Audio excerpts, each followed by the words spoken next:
Today we are going to learn. I will say learn, not teach. I will not teach you. We will learn about MACPS. MACPS जिन्होंने किया है, ऐसे कितने लोग हैं यहाँ पर? अपने डीलिंग में किसी ने किया है? आपने किया है? नहीं, डरने की बात नहीं, मैं सिर्फ जानना चाहता हूँ किसी ने किया है? आपने किया। आप कहाँ पर हो? लोअर पर वर्कशॉप। ओके, आपका क्या डीलिंग है वहाँ पर? PRT में। कितने लोगों का अप्रोक्सीमेट? 600। ओके, तो MACP आपने तभी से किया है? ओके, हाँ, एक, हाँ, राइट। आपने मैडम, आप कहाँ से? हाँ, हेडक्वार्टर, हाँ, ई मैकेनिकल। क्या नाम आपका? ओके, हाँ, क्योंकि मैं भी मैकेनिकल, हमारी बातचीत होती रहती है, शायद बात भी की हो। अच्छा, 2 लोग हैं जिन्होंने MACP किया है। MACP के बारे में जानने से पहले, MACP कभी आया था पता है आपको? MACP आया था, इफेक्ट डेट था 1908। MACP इसका फुल फॉर्म आप बताएंगे तो डीलिंग क्लर्क बता सकते हो क्या है? Modified assured career progression scheme. Modified assured career progression scheme बहुत इंपॉर्टेंट है इसमें प्रोग्रेशन वर्ड को, क्योंकि जब हम एग्ज़ाम के लिए जाते हैं किसी भी रिटर्न टेस्ट के लिए, तब हमें MACPS का अगर फुल फॉर्म पूछा तो बहुत से लोग उसे प्रोग्रेस स्कीम लिखते हैं। यहाँ पे गलती हो सकती है, मैंने पॉइंट बताया, प्रोग्रेशन है वो। आपको नोट करना है, नोट कर सकते हैं। क्वेश्चन आंसर का जो टॉपिक हम बाद में लेंगे, आपको जो पूछना है वो बाद में लेंगे, पहले मैं बताऊँगा।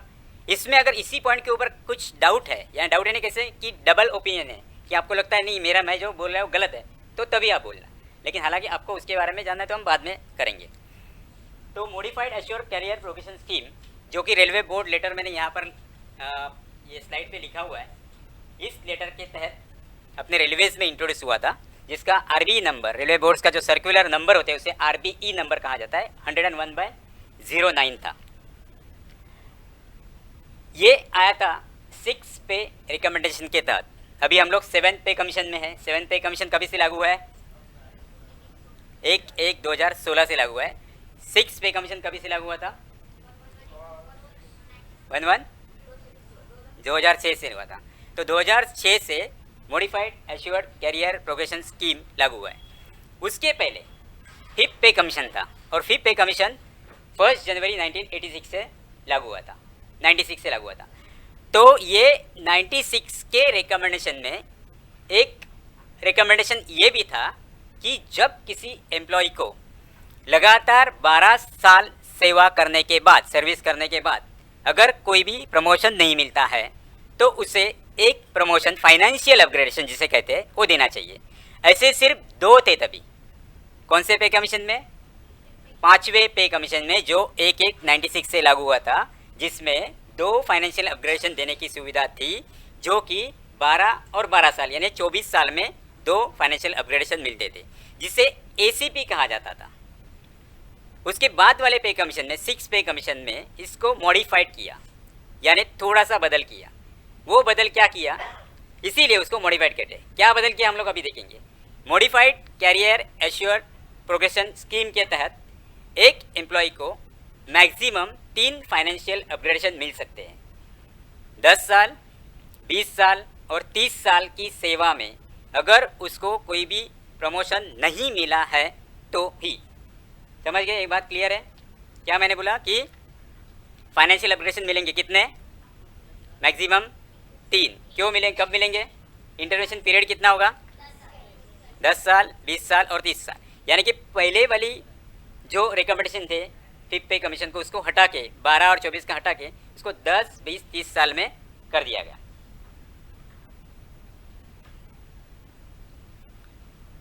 ये इसका इफेक्ट दिया गया 1/9/2008 से, 1 सितंबर 2008 से इसको दिया गया।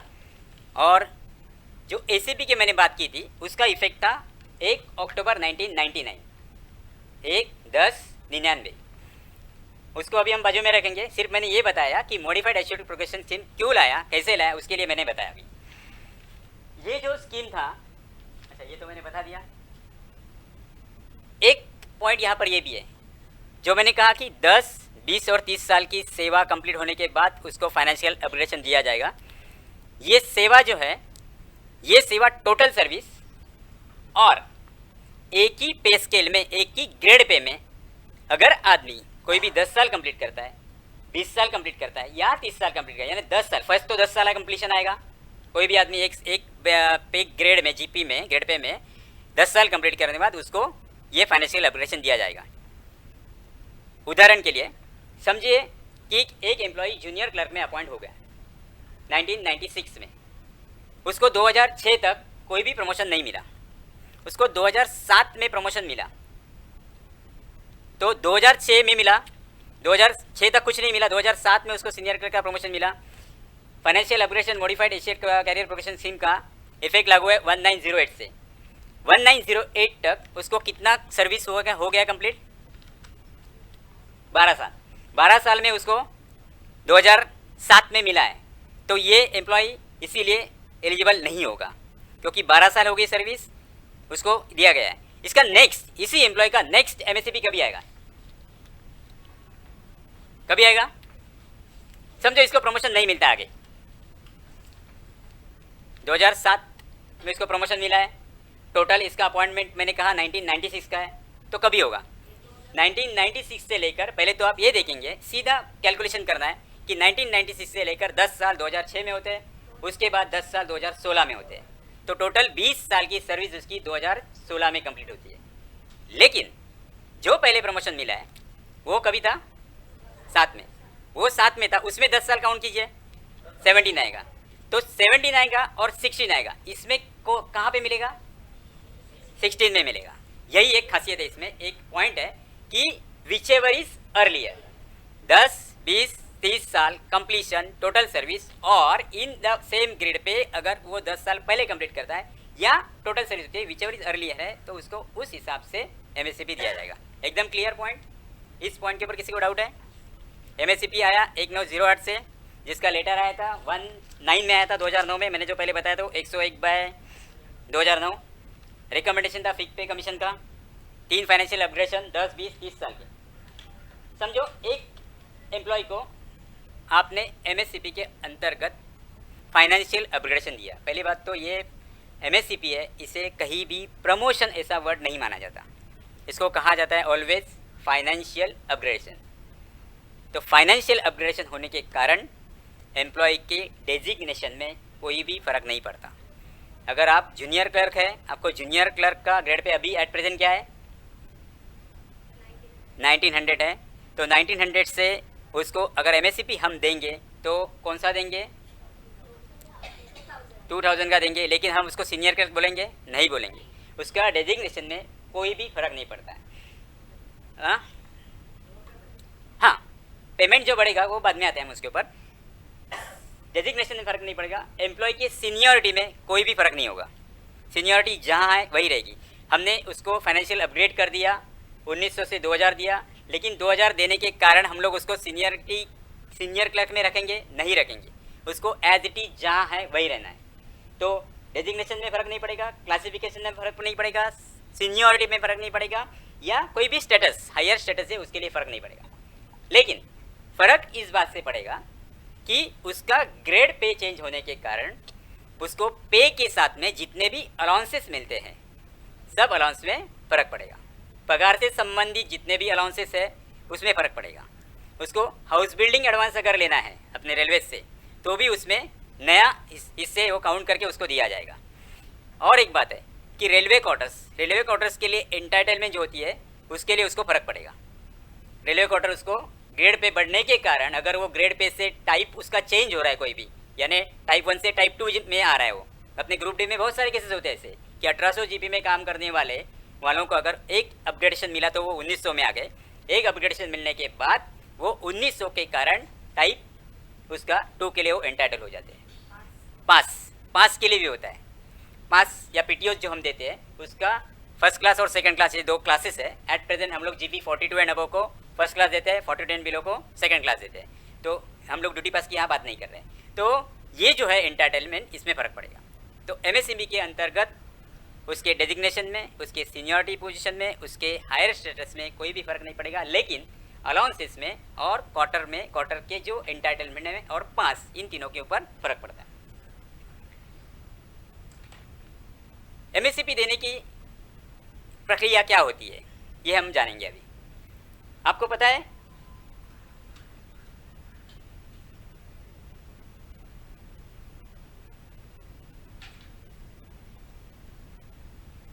ये मैंने अभी बताया वही है। इसमें एक लाइन, तीसरी लाइन मैंने ये लिखी है, नो स्टेपिंग अप ऑफ पे। अगर आप पीआरटी कोई करते होंगे या फिक्सेशन कोई करते होंगे उसको पता होगा कि स्टेपिंग अप ऑफ पे के बहुत सारे केसेस आते हैं। ये केसेस क्या है इसके बारे में ज़रा बताता हूँ कि एक सीनियरिटी होती है कोई भी कैटेगरी की। मान लीजिए जूनियर क्लर्क की, जूनियर क्लर्क की सीनियरिटी जब होती है तो आदमी का पे फिक्सेशन, अभी मान लीजिए एक आदमी 8 नंबर पे, एक आदमी 9 नंबर पे, 8 और 9 का एक तो पगार सेम होगा या ऊपर वाले 8 का ज़्यादा होगा। बराबर क्लियर, ऐसे ही होगा सीनियरिटी में। लेकिन कोई कारण से एमएससीपी मिलने के कारण से समझो कि 9 जो नीचे वाला जो एम्प्लॉय है उसका पेमेंट बढ़ गया और 8 वाले का कम है, तो वो 8 वाला आदमी ये नहीं कह सकता है कि जो सीरियल नंबर 9 पे है उसको मेरे से पगार ज़्यादा है, इसके कारण मुझे स्टेपिंग अप चाहिए, उसके साथ में स्टेपिंग अप चाहिए ताकि मेरा भी पगार उतना हो। तो ये स्टेपिंग अप के केसेस इसमें अलाउड नहीं होते।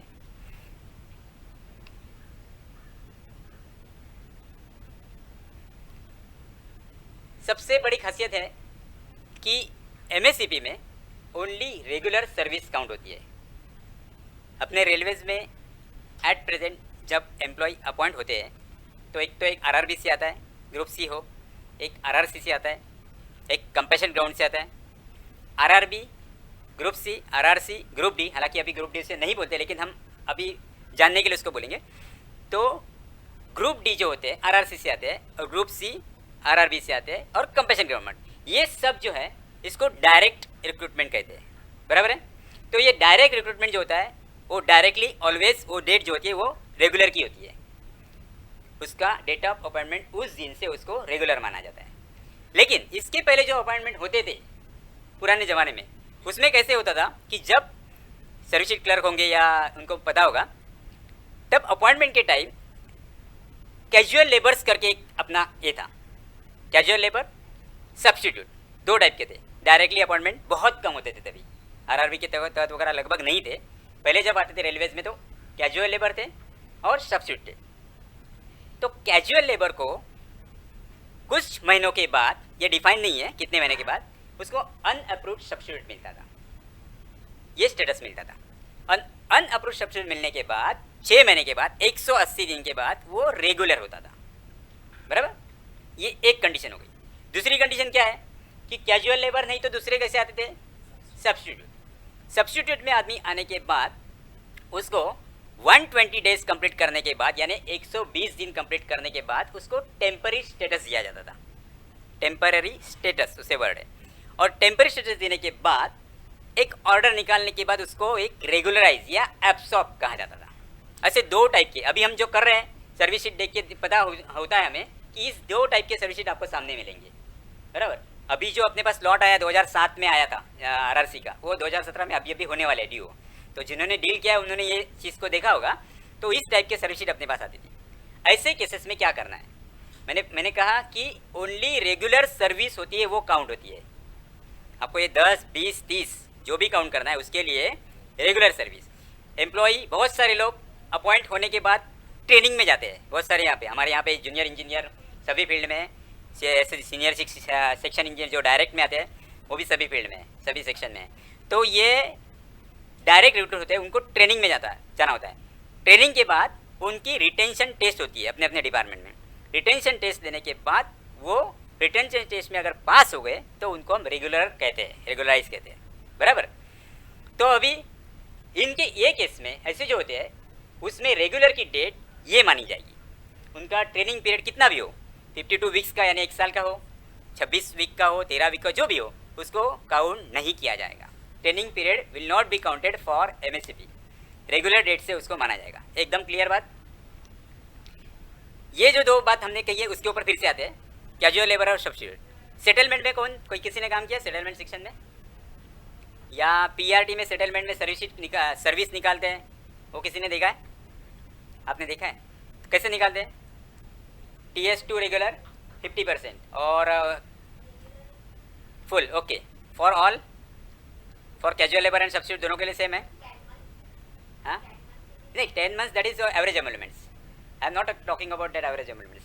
How the service is counted for pensionary benefits. Pensionary benefits. हाँ. TS to regular half and regular से full. बराबर है. तो जो मैंने बात की थी पहले सर्कुलर की, उसमें ये लिखा था कि एम्प्लॉय की रेगुलर सर्विस काउंट होगी. तो रेगुलर यानी ये दोनों केस में जब एम्प्लॉय रेगुलर होगा, कैजुअल लेबर और सब्सिट्यूट में रेगुलर से काउंट होती. हमने बहुत सारे केसेस 2009 में सर्कुलर आने के बाद 2010 में जो किए थे वैसे ही किए थे. लेकिन 2009 में बाद में 16 दिसंबर 2009 को एक सर्कुलर था रेलवे बोर्ड का. इसमें कैजुअल लेबर के बारे में ये लिखा गया कि कैजुअल लेबर है अगर, तो उसकी सर्विस कैसे काउंट करेंगे. हाँ, कैजुअल लेबर टू रेगुलर अगर है या अनअप्रूव्ड सब्स्टिट्यूट अगर उसको दिया गया है और रेगुलर, इसके बीच का 50% हम लेंगे और रेगुलर से full service as it is जैसे हम लेते हैं वैसे ही लेंगे. टेम्पररी स्टेटस के केस में क्या करेंगे. टेम्पररी स्टेटस में जैसे इन्होंने इसमें बताया, टेम्पररी स्टेटस में क्या होता है, पेंशनरी बेनिफिट्स को लिए हाफ सर्विस दिए जाते हैं. बराबर. वैसे ही यहाँ पर भी टेम्पररी स्टेटस टू, हाँ सॉरी, हाँ सर्कुलर नंबर मेरे पास सारे सर्कुलर है, मैं सारे सर्कुलर दे दूंगा. आपका ईमेल आईडी है तो उसमें डायरेक्टली सारे सर्कुलर एमएससीबी के वो भी मेल कर दूंगा. इतने सारे सर्कुलर है, हार्ड कॉपी मैंने सब लेके आया हूँ, पहले ओरिजिनल से लेकर लास्ट तक. हाँ थोड़ा सा इसको फिर से एक बार दोहराता हूँ. रेगुलर सर्विस काउंट करनी है. रेगुलर सर्विस यानी एब्सॉर्ब की सर्विस डायरेक्ट रिक्रूटमेंट के लिए from the date of training completion के बाद रेगुलर थी वहाँ से. कंपैशनेट ग्राउंड अपॉइंटी के केस में क्या होता है, compassionate ground appointment group D में आया समझो, तो उससे वही डेट जो जिस दिन में उसने ज्वाइन किया वही उसका रेगुलर डेट होता है, उसी दिन से काउंट होते हैं. मैक्सिमम ग्रुप डी की केसेस ऐसे ही आते हैं. Temporary status sorry casual labour के बारे में क्या बताया हमने, TS टू रेगुलर 50%.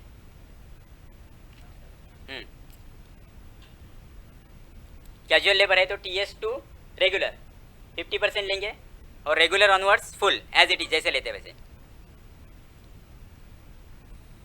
और टेम्पररी स्टेटस रहेगा तो, ये शायद मैंने कुछ उल्टा बोला था तभी, टेम्पररी स्टेटस के सॉरी सब्स्टिट्यूट रहेगा तो TS after completion of 120 that is TS. Temporary status से फुल सर्विस काउंट करना है.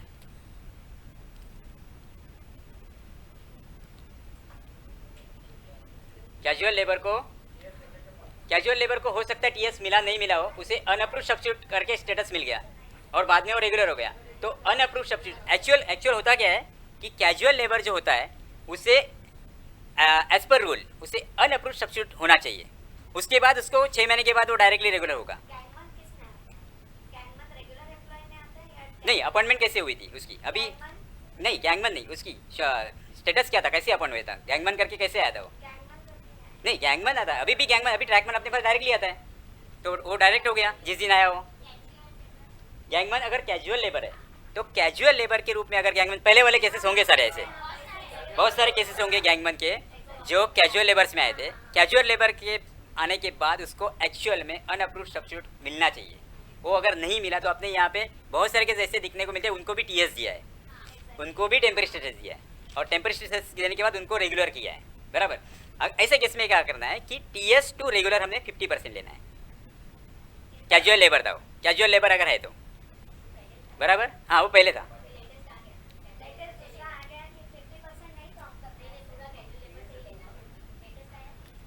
कभी आया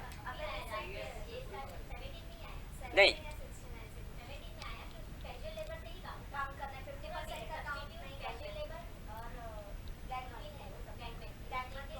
आर यू श्योर, क्योंकि मैंने सारे सर्कल उसमें नहीं है. ठीक है, वो पॉइंट के ऊपर हम देखते हैं, अभी फिर से एक बार देखेंगे. लेकिन एट प्रेजेंट मैं बता रहा हूँ कि 50% in case of casual labour from the date of temporary status to regular and on regular onwards full service, and in case of temporary status full service from temporary status to जिस दिन तक आया हो.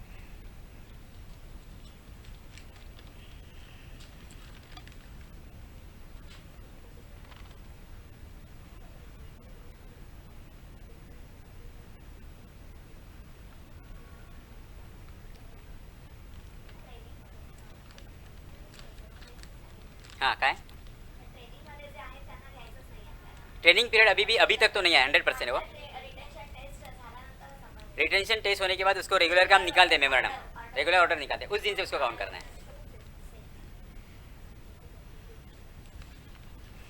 MSCP as per rule अपने को साल में 2 बार करनी है, लेकिन हम लोग नहीं करते।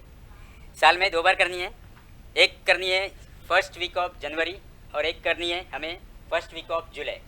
जनवरी में जो करेंगे वो अप्रैल टू सितंबर में जो भी केसेस ड्यू हो रहे हैं, अप्रैल टू सितंबर उसमें जो भी केसेस ड्यू हो रहे हैं। केसेस ड्यू होना मतलब क्या कि आपके पास जो सीनियरिटी है उसमें जितने लोग काम कर रहे हैं उनको एमएससीपी मिलनी चाहिए, ऐसे आपको लगता है। क्यों? 10 साल कंप्लीट किया हो, किसी ने 20 साल, किसी ने 30 साल टोटल सर्विस में किया हो, या एक ही ग्रेड पे में किया हो, तो ऐसे लोगों की एक लिस्ट अप्रैल टू सितंबर वाली जिनको करनी है वो हमें फर्स्ट वीक ऑफ जनवरी करना है, और अक्टूबर से लेकर मार्च तक जो करना है ड्यू होते हैं उनको करना है फर्स्ट वीक ऑफ जुलाई में। लेकिन ये कहीं जो टाइम शेड्यूल है वो कहीं पे नहीं हो सकता, अपना काम की वजह से हो या कुछ भी वजह से हो, या हम करते हैं लेकिन अपने इसके ऊपर स्क्रीनिंग कमेटी हम वहाँ आएंगे, उनको टाइम नहीं हो, इसके कारण ये नहीं हो पाता। तो कभी कभी हम लोग बहुत सारे केसेस करते हैं वो एमएससीपी एक्चुअल ड्यू होने के बाद ही करते हैं। वैसे करना कुछ प्रॉब्लमेटिक नहीं है, क्योंकि अगर समझो आपने कर दिया उसके बाद वो एम्प्लॉय एब्सेंट रहा तो प्रॉब्लम आ सकता है। आपने किया और फिर फिक्सेशन कर दिया, फिक्सेशन करने के बाद उसको समझो डायरेक्टली पे बिल वाले ने लगा दिया तो प्रॉब्लम आ सकता है, इसीलिए नहीं किया तो भी कुछ प्रॉब्लम नहीं है। हाँ,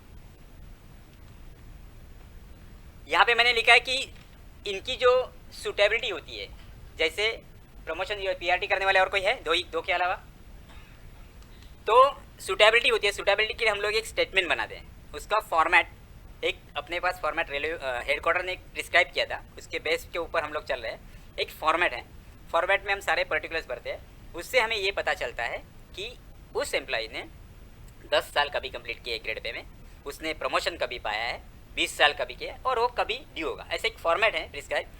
तो वो प्रिस्क्राइब फॉर्मेट में हम लोग इन्फॉर्मेशन भरने के बाद हम लोग एक कमेटी को पुटअप करते हैं। ये कमेटी में 3 लोग होते हैं, 2 मेंबर्स और एक चेयरपर्सन। नॉर्मली जो मेंबर्स होते हैं वो एक पर्सनल डिपार्टमेंट से होता है, एक उसी डिपार्टमेंट से होता है, और एक कोऑर्डिनेट डिपार्टमेंट, यानी मैकेनिकल का कर रहे हैं तो इलेक्ट्रिकल वाला, और इलेक्ट्रिकल के डिपार्टमेंट में मैकेनिकल वाला, कमर्शियल के केस में कमर्शियल, ट्रैफिक जो दोनों साथ में है उसमें से एक ऑफिसर नॉमिनेट किया जाता है। तो 3 मेंबर्स की कमेटी होती है जिनको 2 मेंबर्स कहते हैं और एक चेयरपर्सन कहा जाता है। ये मेंबर्स के बारे में पता है आपको कैसे होते हैं? आपको जिस ग्रेड की एमएससीपी करनी है मैक्स टू मैक्स, उससे मिनिमम 1 हायर लेवल जीपी का मेंबर होना चाहिए ऑलवेज, समझ गए? और मेंबर्स के एक हायर लेवल कम से कम चेयरपर्सन होना चाहिए। यानी आप एक मैकेनिकल सेक्शन की करें, मैं मैकेनिकल एग्जांपल इसी दे रहा हूं क्योंकि मैकेनिकल में मैंने डील किया करके, तो मैकेनिकल में आपके कौन कौन हो सकते हैं मेंबर्स? हो सकते हैं मान लीजिए सीनियर स्केल ऑफिसर, जिसमें डीपीओ आ गए, डीएमई लेवल के ऑफिसर आ गए, डीएमई उसी डिपार्टमेंट का हो गया, हाँ। और इन दोनों मेंबर्स के एक लेवल होने के बाद उससे हायर यानी सीनियर डीएमई है वो चेयरपर्सन हो सकते हैं। नॉर्मली यही देखा जाता है कि चेयरपर्सन वो कंट्रोलिंग अथॉरिटी या ब्रांच ऑफिसर हो, नॉर्मली ये होता है। यानी कमर्शियल का देखेंगे तो सीनियर डीसीएम, ट्रैफिक का देखेंगे तो सीनियर डीओएम चेयरपर्सन हो सकता है, अपने पर्सनल का देखेंगे तो सीनियर डीपीओ हो सकते हैं। 2 मेंबर्स समझ गए? सीनियर स्केल ऑफिसर जिस ग्रेड पे का कर रहे हैं कम से कम उसके अभी हम लोग जो कर रहे हैं यहाँ पर उसमें जीपी 5400 तक हम लोग ने एमएससीपी दिया है, आप लोग ने दिया है, उससे ज़्यादा दिया है, अभी तक नहीं आया वो, वैसे केस नहीं आया, 48 तक आया, हमने यहाँ पर 54 भी देखा है। तो 54 के आगे वाला जीपी वाला कोई ऑफिसर है जो सीनियर क्लर्क है, सीनियर स्केल ऑफिसर है, वो आपको मेंबर्स के रूप में चल सकता है। तो ये मेंबर हो गए 2 और चेयरपर्सन हो गए। इन तीनों ने सूटेबिलिटी करने के बाद वो फाइल एडीआरएम टी या डीआरएम या आपके यहाँ पे सीडब्ल्यूएम हेडक्वार्टर्स में सीपीओ लेवल के ऑफिसर के पास जाती है फॉर द अप्रूवल होने के बाद उसका मेमोरेंडम निकलता है। मेमोरेंडम में हम लोग ये लिखते हैं कि आदमी सूटेबल पाया गया कि अनसूटेबल पाया गया। अनसूटेबल क्यों पाया गया उसके ऊपर हम बाद में आएंगे। ये मेमोरेंडम निकालने के बाद उसका फिक्सेशन होता है, और फिक्सेशन होने के बाद उस दिन से आप जिस दिन को कोट किया उस दिन से उसको एमएससीपी लागू होती है। एमएससीपी देने के लिए क्या क्या चीज़ें आपको तैयारी करनी होती है। आदमी की सबसे पहले आपके पास सर्विस रिकॉर्ड, सर्विस शीट चाहिए। सर्विस रिकॉर्ड देखने के बाद आप ये डिसाइड करेंगे कि उस आदमी ने पर्टिकुलर एक ग्रेड में कितने साल काम किया है या उसकी टोटल सर्विस की है। जैसे मैंने पहले बताया वैसे आप टोटल सर्विस काउंट कर लेंगे। जैसे बताया कैजुअल लेबर, टेम्पररी स्टेटस, ये सब देखने के बाद सर्विस काउंट कर ली। सर्विस काउंट करने के बाद आपने वो पर्टिकुलर स्केल में प्रमोशन देख के ये देखा कि पर्टिकुलर स्केल में उसने कितने साल काम किया है, ये दोनों निश्चित किया। उसके बाद आपको चाहिए उसके डीआर बीएनसी रिमार्क्स। उसके अगेंस्ट में कोई भी डीआर, कोई भी बीएनसी केस पेंडिंग नहीं होना चाहिए। तीसरा, उसकी एलडब्ल्यूपी स्टेटमेंट, लीव विदाउट पे, सबसे इम्पॉर्टेंट, बहुत ही फैक्टर है एक ऐसा कि जो बहुत बड़ा इफेक्ट करता है इसके ऊपर। जो एलडब्ल्यूपी स्टेटमेंट होती है बहुत सारे इसमें हम लोग यूनिट से मंगानी पड़ती है और कई यहाँ हमारे अगर ऑफिस में हम कर रहे तो सुपरवाइजर का जो लीव रिकॉर्ड है वो हमारे यहाँ पे मेंटेन होता है। तो लीव विदाउट पे, ये जो स्टेटमेंट है वो लाना आपको सबसे ज़रूरी है। ये सब लेने के बाद आप उसको आप अपने आप एडजस्ट कर सकते हो कि आदमी सुटेबल होगा कि नहीं होगा, आप बस डील करते थे भी। जिस केस में सर्विस ये नहीं होते, सीआर कॉन्फिडेंशियल रिपोर्ट्स, 3 साल के कॉन्फिडेंशियल रिपोर्ट्स लगते हैं। उसका सीआर को अभी क्या कहते हैं, annual performance appraisal report, APR. तो 3 साल के सीआर लगते हैं। तो ये 3 साल के अगर सीआर नहीं है किसी भी कारण से, हो सकता है कि 2 साल के हो, 1 साल का नहीं हो, तो उस केस में हम परफॉर्मेंस रिपोर्ट मंगाते हैं। परफॉर्मेंस रिपोर्ट उसका प्रिस्क्राइब फॉर्मेट है, वो फॉर्मेट में मंगाया जाता है। परफॉर्मेंस रिपोर्ट और वर्किंग रिपोर्ट। ग्रुप डी के केस में देखिए, आप प्रमोशन जब भी करते तो ग्रुप डी को तभी एपीआर नहीं था, तभी हम वर्किंग रिपोर्ट मंगाते थे। और वर्किंग रिपोर्ट और परफॉर्मेंस रिपोर्ट में फ़र्क है, दोनों भी फॉर्मेट टोटली अलग अलग है। बहुत सारे इसमें कन्फ्यूज़न होता है कि वर्किंग रिपोर्ट भेज दो कहा जाता है एमएससीपी के लिए, लेकिन वो गलत है। एमएससीपी के लिए आपको परफॉर्मेंस रिपोर्ट ही चाहिए। ज़्यादा फर्क नहीं है, लेकिन इसको परफॉर्मेंस रिपोर्ट बोला, थोड़ा सा फॉर्मेट में चेंज किया है। वो चाहिए तो मैं आपको बता दूंगा। ये सब चीज़ें आपको चाहिए एमएससीपी देने के लिए। जैसे लीव विदाउट पे स्टेटमेंट और डीआरबीएनसी, इसके साथ ही सबसे अहम मुद्दा आता है उसके एपीआर का ग्रेडेशन। आपको पता होगा ग्रेडेशन कितने टाइप के होते हैं एपीआर में, कितने? 3 ही है, टोटल 5 होते हैं। टोटल 5 होते हैं। बिलो एवरेज से स्टार्ट करेंगे। Below average, average, good, very good और आउटस्टैंडिंग। जब ये एमएससीपी का पहले सर्कुलर आया था, तब से लेकर 25 जुलाई 2016 तक अगर एम्प्लॉय का बेंचमार्किंग यानी वही ग्रेडेशन गुड है, मिनिमम गुड, तो उसे फाइनेंशियल अपग्रेडेशन दिया जाता था। सबसे अहम बात यह है यहाँ पर कि प्रमोशन और फाइनेंशियल अपग्रेडेशन दोनों के बेंचमार्किंग टोटली डिफरेंट है। आपको पता होगा कि आदमी के अगर सीआर, एपीआर अगर एवरेज है तीनों भी 3 साल के, तो भी उसको प्रमोशन मिल सकता है, लेकिन जो पहले सर्कुलर आया था उसके मुताबिक अगर उसका बिलो एवरेज है तो कहीं पर भी हो उसको तुमको प्रमोशन भी नहीं मिलेगा और फाइनेंशियल अपग्रेडेशन भी नहीं मिलेगा। लेकिन एमएससीपी में ये था कि अगर एक भी सीआर एवरेज आया तो उसे नहीं मिलता था। 3 साल के सीआर देखते तभी 2 गुड है, 1 एवरेज है, 1 एवरेज आ गया, उसका एमएससीपी नहीं मिलेगा। उस केस में क्या करना है हम आगे चलेंगे। तो तीनों मिनिमम गुड चाहिए थे। लेकिन 25 जुलाई 2016 को एक सर्कुलर आया जिसको एक्सेप्ट कर लिया। उसके ऊपर अभी बहुत सारी चर्चा हो रही है, जिसमें मिनिमम बेंचमार्किंग वेरी गुड कर दिया। यानी 3 साल का सीआर कम से कम वेरी गुड होना चाहिए, तो ही आपको फाइनेंशियल अपग्रेडेशन मिलेगा। ये सुनने को बहुत आसान लग रहा है। हाँ बोलिए। हाँ वो भी बता दें। 3 साल के सीआर यानी मैं बोल रहा हूँ, तो जिस दिन आपने प्रपोज किया कि आदमी को ये तारीख को एमएससीपी मिलना चाहिए, मान लीजिए आपने प्रपोज किया अभी ये 17 है, 1 जनवरी 2017 से वो 18 है, 1 जनवरी 2018 से ये एलिजिबल है, 1/1/18 से ले, तो आप कौन से साल के सीआर देखोगे? 15, 16, 17 पीछे वाले दिन है। हाँ 15, 16, 17 के देखेंगे। 18 का इसलिए नहीं देखेंगे क्योंकि 18 का सीआर मार्च खत्म होने के बाद बनता है, बराबर। वो भी अगर आप 1 जुलाई 2018 को कोई समझो ड्यू हो रहा है, 1 जुलाई 2018, तभी कभी कौन सा देखेंगे? तभी 16, 17 और 18 देखेंगे, क्योंकि एक सिलेक्शन का ये एक रूल है कि आप जो भी कोई सिलेक्शन या ये सुटेबिलिटी या जो भी करते हो जिसके लिए आप CR यूज़ करते हो, उसमें आप पर्टिकुलरली वो साल के बाद करते हो, 1 जुलाई के बाद, क्योंकि CR का जो टाइम शेड्यूल है उसमें 30 जून तक तुम्हारे CR बनने ही चाहिए। 28 फरवरी को आप स्टार्ट करेंगे, 28 फरवरी से लेकर 30 जून तक सारी प्रोसीजर CR की ख़त्म होनी चाहिए, लेकिन यहाँ पे नहीं होती है, अलग बात है। तो फिर भी अगर आप 1 जुलाई 2018 को यानी पर्टिकुलरली उस ईयर के बाद अगर उसको आप मानते हो, ड्यू करते हो, तो उसके 3 साल के CR में वो 18, 17 और 16 आएगा। आपने समझो 1 अगस्त 2017 को उसको एलिजिबल किया है, 1 अगस्त 2017 उसको सेकंड MSCP मिलना चाहिए। कौन से 3 साल देखोगे? 17, 16 और एकदम क्लियर फंडा है कैसे CR देखना है, ये 3 साल क्लियर हो गया। ये 3 साल के CR देखने हैं, 3 साल के CR देखेंगे, 3 साल में एक भी गुड से नीचे होगा तो वो नॉट एलिजिबल होगा, अनसुटेबल होगा।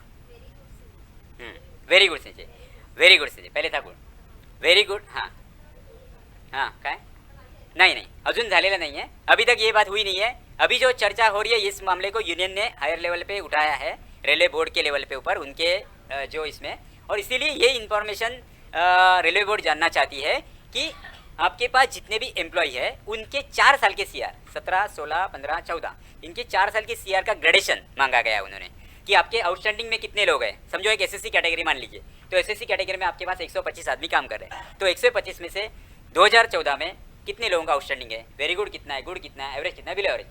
उससे शायद उनको ये देखना है कि ये अगर वेरी गुड से वेरी गुड से वापस गुड करेंगे तो कितने आदमी को फ़ायदा होगा, ऐसा उनको देखना, इसके लिए हो रहा है। अभी तक ये हुआ नहीं है। वो व्हाट्सएप पे जो घूम रहा था मैसेज, तो एक्चुअल ये था, वो एक्चुअल में हुआ नहीं है। मैसेज पूरे पढ़ा नहीं करते और बस फॉरवर्ड करते, उसका ये नतीजा है। तो ये ध्यान में रखिए कि अभी तक मिनिमम बेंचमार्किंग वेरी गुड ही है, उसको गुड अभी तक हुआ नहीं है, होने के चांसेस है। मान लीजिए हमको भी लगता है कि वेरी गुड जो है वो बेंचमार्किंग बहुत ज़्यादा है, क्योंकि प्रमोशन के लिए गुड होना, गुड आपको सिलेक्शन में मालूम होगा 3 मार्क होते हैं गुड के लिए। गुड जो क्लासिफिकेशन है 3 इंटू 3 9, तो मिनिमम 9 मार्क्स रहेंगे, आउट ऑफ 15 रहते हो, 5 मार्क्स के CR के माने जाते हैं, तो 15 में से 9 होगा तो भी बहुत परसेंटेज हो गया, तो उसको देना चाहिए। तो होने के बाद ये ध्यान में रखिए, पूरा सर्कुलर पढ़ने के बाद आप मान लीजिए कि उसका गुड हुआ है।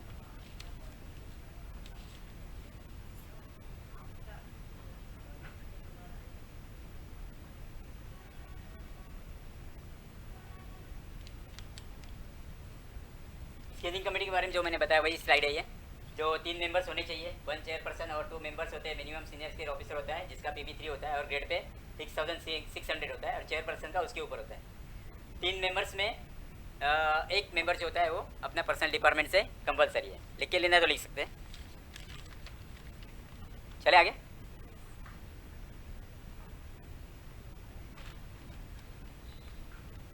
स्केलिंग कमेटी में मैंने बता दिया।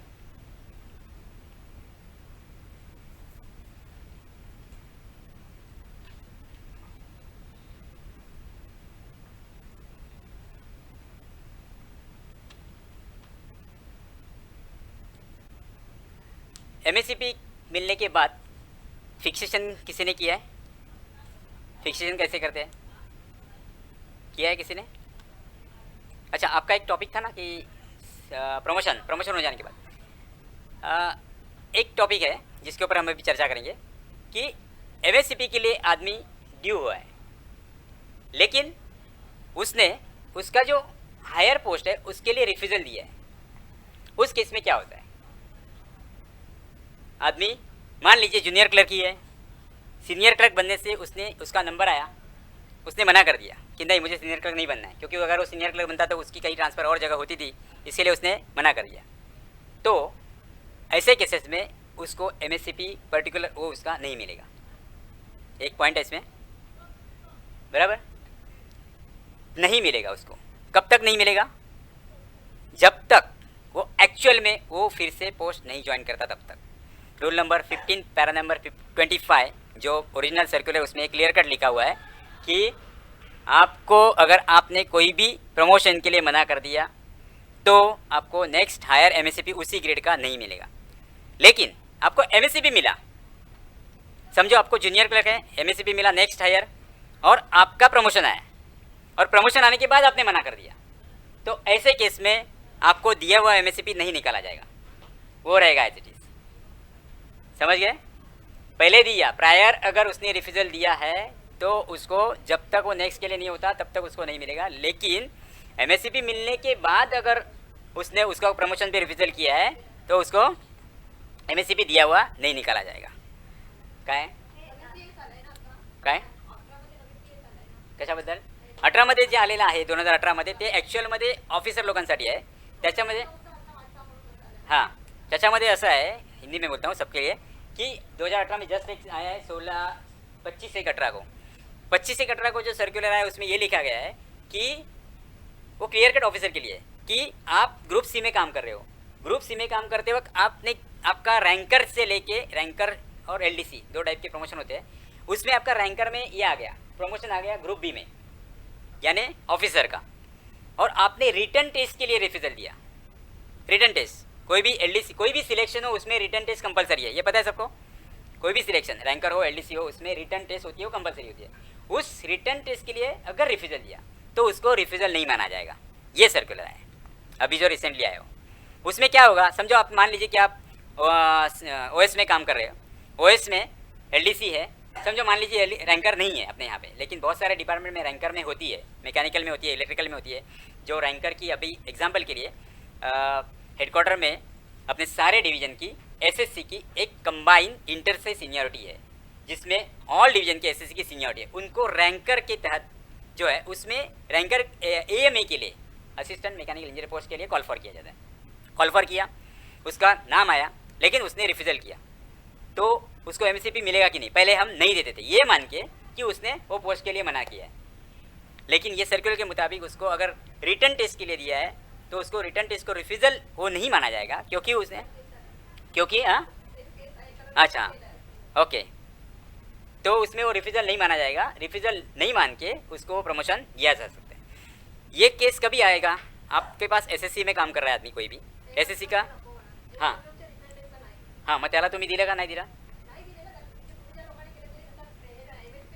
ओके, पण आता त्याला ह्या सर्क्युलरप्रमाणे द्यावं लागणार त्याला, या सर्क्युलरप्रमाणे त्याला एलिजिबल करावं लागेल आणि त्याला द्यावं लागेल। और ऐसा और किसी के सामने आया था केस कभी रिफ्यूजल?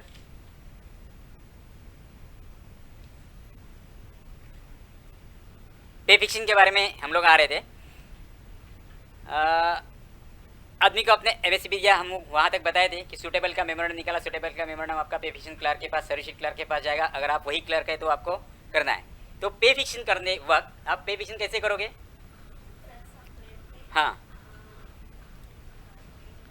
एक इंक्रीमेंट बराबर, मान लीजिए जूनियर से सीनियर हो गया, जूनियर से सीनियर बनने के बाद एक इंक्रीमेंट तभी देते थे 3%। 7th पे कमीशन थोड़ा सा बाजू में रखते क्योंकि अपने को चार्ट सामने लाना पड़ेगा।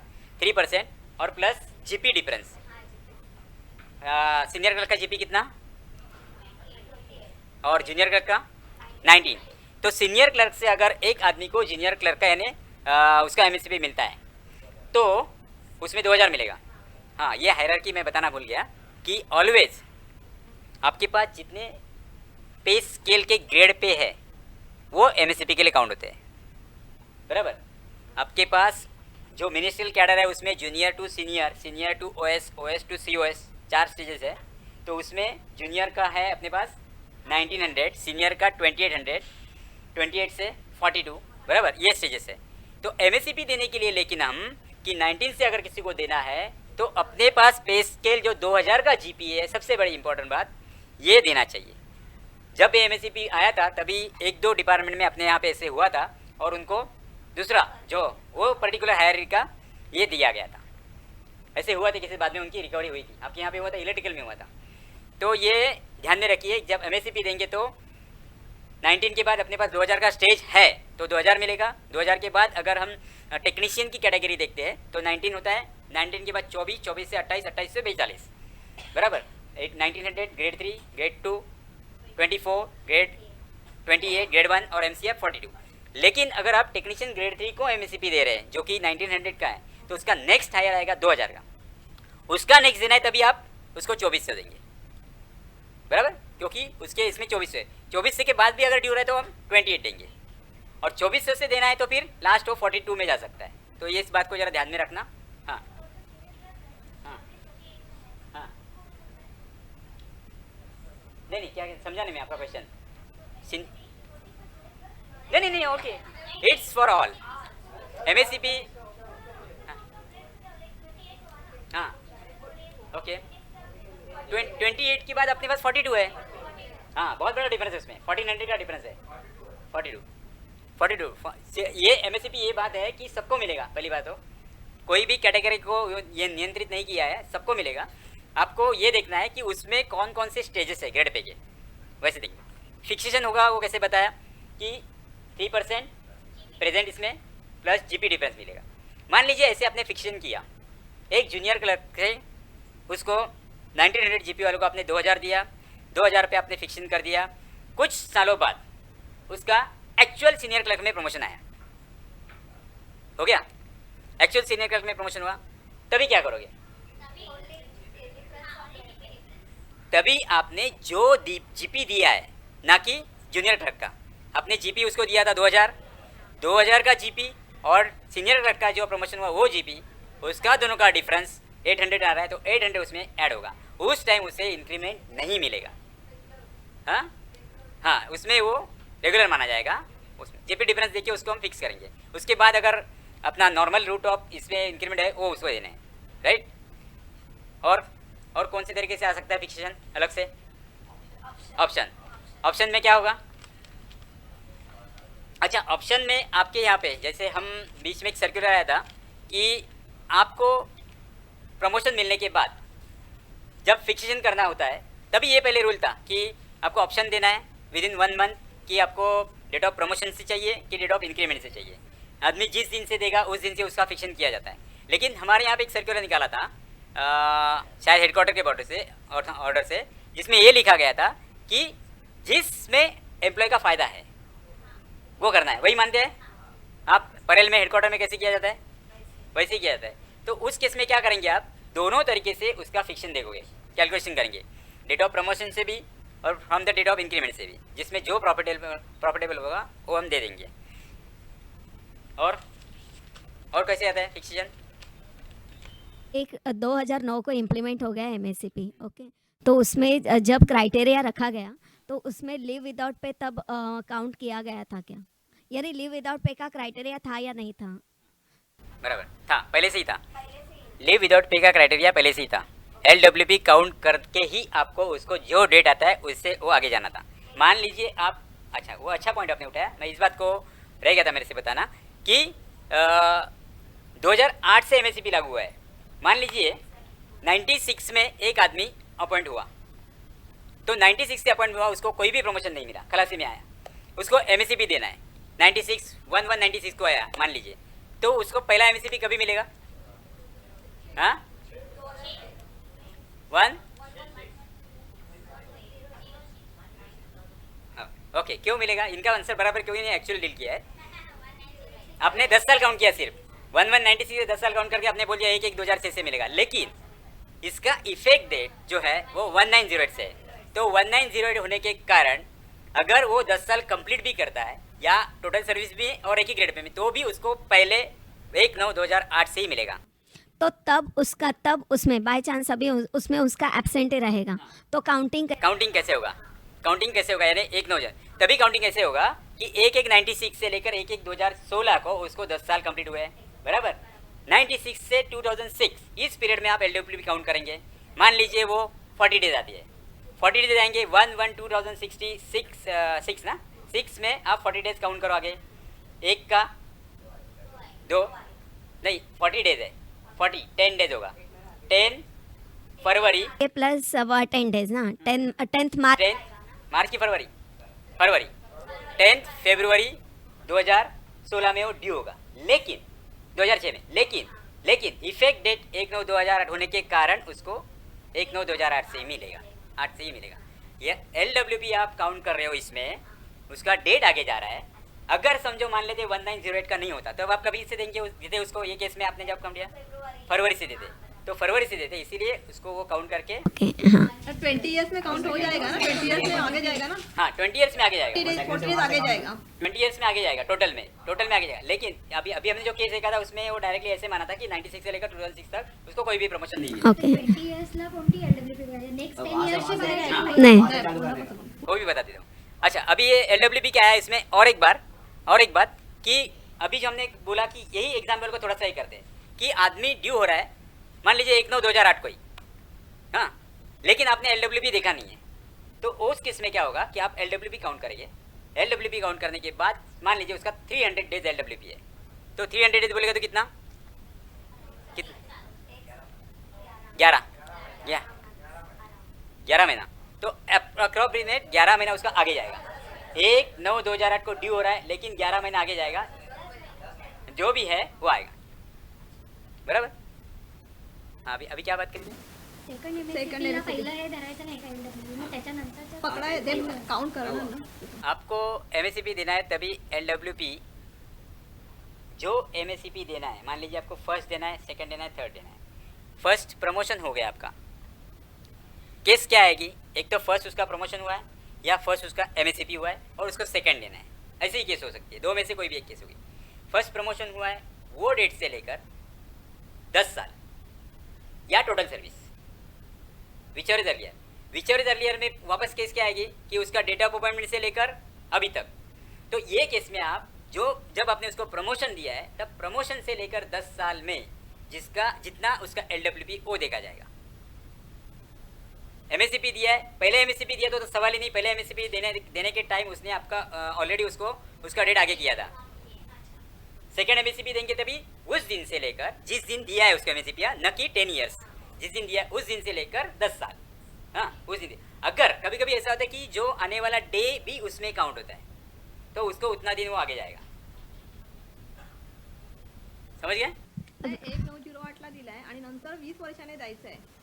1908ला MSCP दिलाय, हां, आणि नंतर काय सर्व्हिस म्हणजे अपॉइंटमेंट पासून 20 वर्षाने द्यायचं सेकंड, तेव्हा काय करायचं? 1908ला पहिले दिलाय, हां, तेव्हा 12 वर्ष समजा त्याला झाली होती, पण 1908 ला दिला आणि सेकंड द्यायचं आता 1908ला पहिले दिलाय, पहिल्या म्हणजे प्रमोशन मिळाले आहेत, नाही झाले, समजा नाहीच मिळालेत प्रमोशन, आपण त्याला MSCP दिलाय ओके आणि मग सेकंडला 20 वर्षाला जेव्हा त्याला होत हां. आहेत ते 40 दिवस विदाउट पे आहे ना, ती काउंट होणार ना। नाही 40 दिवस MSCP तुम्ही पहिल्यांदा काउंट केली आता आपल्या जर केस पण नाही केली आहे ना आपण, 1908 ला दिला तेव्हा ते काउंट होण्याचा प्रश्नच येत नाही, कारण त्याला 12 वर्ष झाली आहेत। जर 1/6 अपॉइंटमेंट झाली ओके तर त्याचं ड्यू पण आपण 1908 ओके हां, नाही 40 दिवस तुम्ही आता आपल्या ह्या पर्टिक्युलर उदाहरणामध्ये म्हणताय, 40 दिवस आपण काउंट केले होते मगाशी, त्याचा पुढे आलेलं तसं, पण डेट ऑफ इफेक्ट नंतरचा होता, मग 1908 आलं, 1/9/2008 आता काय होणार, त्याला तुम्ही नेक्स्ट MSCP कधी देणार, 2018 किंवा 1/9/2018ला देणार किंवा टोटल 20 वर्ष देणार। त्या टोटल 20 वर्षामध्ये तुम्ही त्याला दुसरं देणार आहेत, पहिल्याचा प्रश्न संपला, बरोबर। मग पहिल्याचा प्रश्न संपल्यामुळे तुम्ही त्याची जी LWP आहे ती कुठून बघणार, ते 40 दिवस मी त्याच्यामध्ये काउंट केलं ना मगाशी त्याच्यामध्ये, तो सेकंड काउंट वहाँ से करने का, सेकंड वहाँ से काउंट करने का।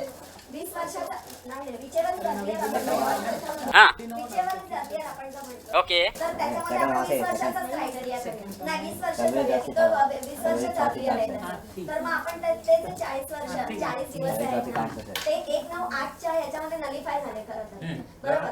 तर ते आता त्या 20 वर्षामध्ये ते पुन्हा काउंट होतील का असं आमचं म्हणणं आहे, फ्रॉम डेट ऑफ अपॉइंटमेंट येते from the date of appointment. अच्छा टोटल सर्व्हिस आहे, टोटल सर्व्हिसमध्ये 40 दिवस आहे आणि तो 40 दिवस तुमच्या याच्यामध्ये पहिल्या याच्यामध्ये काउंट नलिफाय झाला, बरोबर की नाही, कारण आपण तो ड्यू होता फेब्रुवारी 6ला, पण आपण दिला 1/9/2008 पासून, बरोबर। त्याच्यानंतर तो 20 वर्षांनी म्हणजे टोटल 20 वर्ष, त्यावेळेला ते काउंट होतील मग त्या केस, हां मग ते काउंट होणार, पुन्हा मग काउंट होतीलच ना, त्यावेळेला काउंट होतील त्या केसमध्ये पर्टिक्युलरली, असं म्हणताय। 8 वर्षात आपण पकडणार हां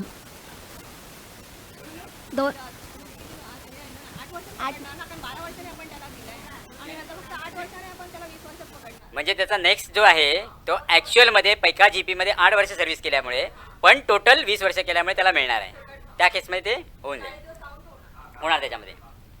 तो याचा तुम्हाला इन्क्रीमेंटचा जो रूल आहे माहिती आहे ना, इन्क्रीमेंट पोस्टपोन करण्याचा रूल, पुटबॅक ऑफ इन्क्रीमेंट ते करतात ना सगळेजण, त्या केसमध्ये आपण काय करतो, पुटबॅकिंगमध्ये सुद्धा आपण पुटबॅक करते समय हम लोग क्या करते हैं, जितना LWP है उतना काउंट करके उसका उतना दिन आगे जाता है 30 हाँ 10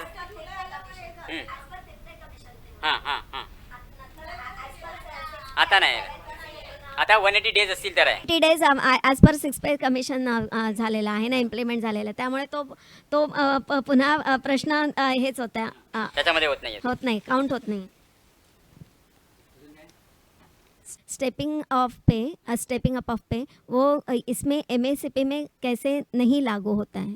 स्टेपिंग अप ऑफ पे ये जो केसेस होते हैं वो ऑलवेज जूनियर गेटिंग मोर पे दैन सीनियर रहेंगे, उसी केसेस में स्टेपिंग अप ऑफ पे होता लेकिन मोस्टली तो MACP सीनियरिटी से ही आएगी ना. नहीं हो सकता है. वैसे केसेस कभी कभी होते हैं ऐसे कि ये केसेस ऐसे हो सकते हैं कि कहीं से मेडिकली डिक्राइज होके आदमी आपके पास आया है, उसके केस में आपको सीनियरिटी असाइन करनी होती है. ये PRT का सब्जेक्ट है, तो वो सीनियरिटी असाइन करने वक्त ऐसे हो सकता है कि उसको MACP पहले ही मिला हो, पहले ही मिल के वो सीनियरिटी में नीचे है, लेकिन ऊपर दूसरा जो सीनियरिटी में दूसरा कोई आदमी है उसका पे उससे कम है. ऐसे केस में क्या होगा फिर?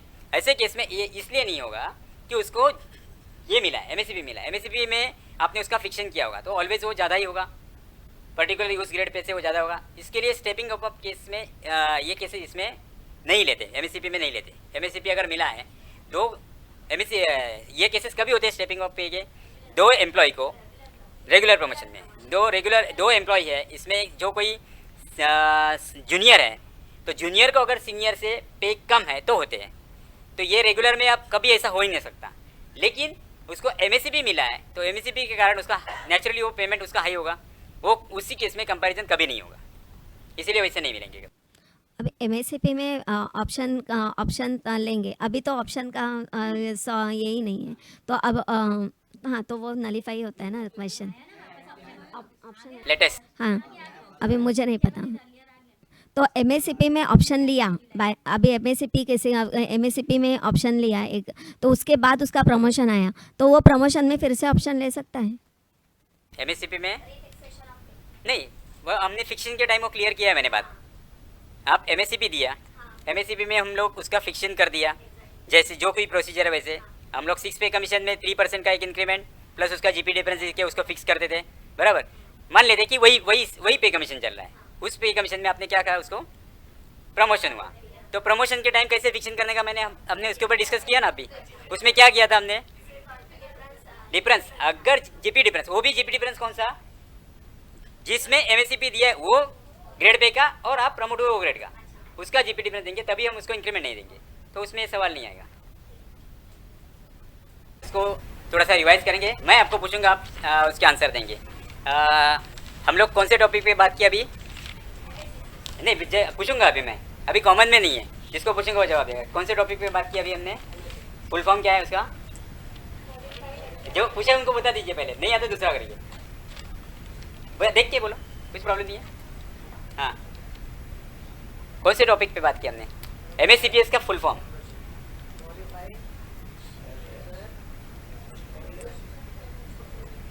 Progression, modified assured career progression scheme. Full form लिखने के लिए आता है, एब्रीविएशन दिया रहता है. फुल फॉर्म रिटन टेस्ट के लिए आएगा, प्रोग्रेशन को प्रोग्रेस लिखेंगे, मार्क चला जाएगा, ध्यान में रखना. ओके, कभी से इफेक्ट हुआ लता मैडम? 1/9/2008 से. बराबर कभी मिलेगा, कौन से केस में मिलेगा क्लैरिस? मिलने का हाँ अपॉइंटमेंट के बाद में 5 से 10 साल, 20 साल, 30 साल. हाँ अगर कोई प्रमोशन नहीं मिला तो और एक कंडीशन है उसमें साथ में, ये तो टोटल सर्विस होगी 10, 20, 30 टोटल सर्विस और 10 ईयर्स. हाँ सेम इन GP से सेम GP 10 ईयर्स 20 ईयर्स अगर कंप्लीट होते हैं 10 ईयर्स ही मानेंगे. 10 years complete which ever is earlier. बराबर इसमें किस चीज़ के ऊपर इफेक्ट नहीं होगा MACP में? MACP समझो दिया आपने, किस चीज़ पर इफेक्ट नहीं होगा? हाँ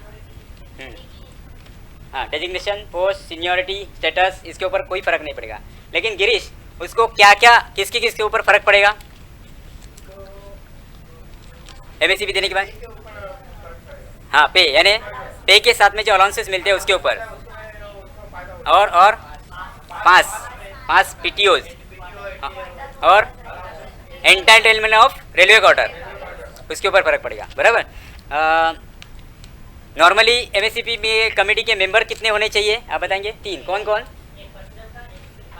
हाँ, एक और 3 मेंबर होने चाहिए। अच्छा, 3 मेंबर जो है उसमें कुछ ऐसा डिसाइड है क्या कि मेंबर्स का मैंने ये बताया था, स्तर बताया था, सीनियर स्केल ऑफिसर और चेयरपर्सन होगा एक उसका,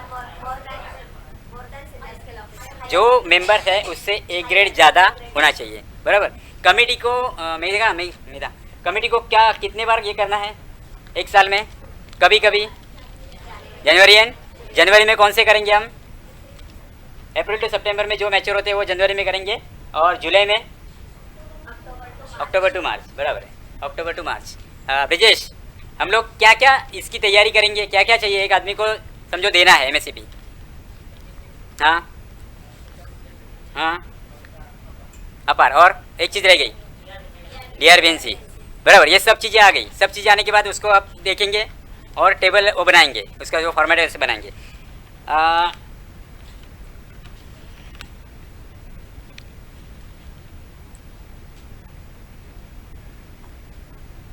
सर्विस कैसे काउंट करेंगे आप बताइए?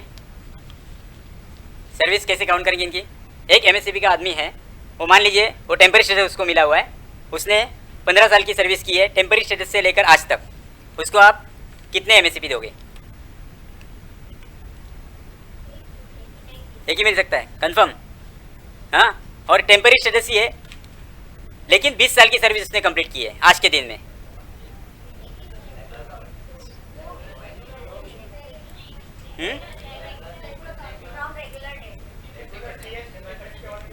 टेम्पररी स्टेटस से लेकर कौन से केस में? हाँ हाँ, तो मैंने टेम्पररी स्टेटस बता दिया। तो टेम्पररी स्टेटस बताने के बाद उन्होंने मुझे पूछना चाहिए था कि आदमी कैसे था, उसका अपॉइंटमेंट कैसे हुआ था, कि सब्स्टिट्यूट में था कि कैजुअल लेबर में था। अगर मान लो कैजुअल लेबर है तो कैजुअल लेबर के केस में कैसे उसका काउंट करेंगे आप?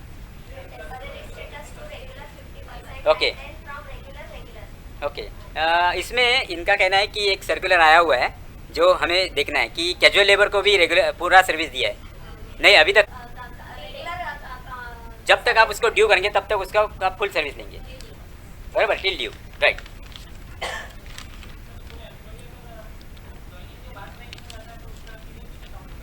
ज्वाइनिंग के बाद ट्रेनिंग मैंने समझाने में अपॉइंट हुआ। हाँ, नहीं, इसमें ट्रेनिंग जो होता है वर्ड, ये ट्रेनिंग जो होता है इनिशियल ट्रेनिंग सबसे ज़्यादा इंपॉर्टेंट है।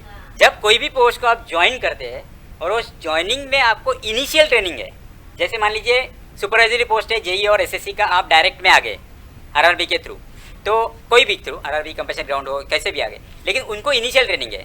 अलग अलग डिपार्टमेंट में इनिशियल ट्रेनिंग के अलग अलग कैटेगरीज है। तो अगर इनिशियल ट्रेनिंग है, उस ट्रेनिंग कंप्लीशन के बाद रिटेंशन टेस्ट होगा और रिटेंशन टेस्ट खत्म होने के बाद उसका वो रेगुलर का मेमोरेंडम निकलेगा, उस दिन से उसका सर्विस काउंट किया जाएगा। काउंट होगा या नहीं होगा? आपने उसका सर्विस गिनने के समय आप कहाँ से शुरू करेंगे?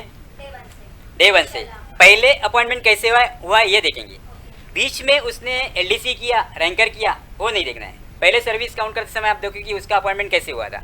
अगर वो डायरेक्टली आया है, बराबर, कंपटीशन ग्राउंड आया है, तो उस दिन से चालू होगा। अगर वो डायरेक्टली आके इनिशियल ट्रेनिंग को गया है तो डेट ऑफ रेगुलर से होगा, बराबर।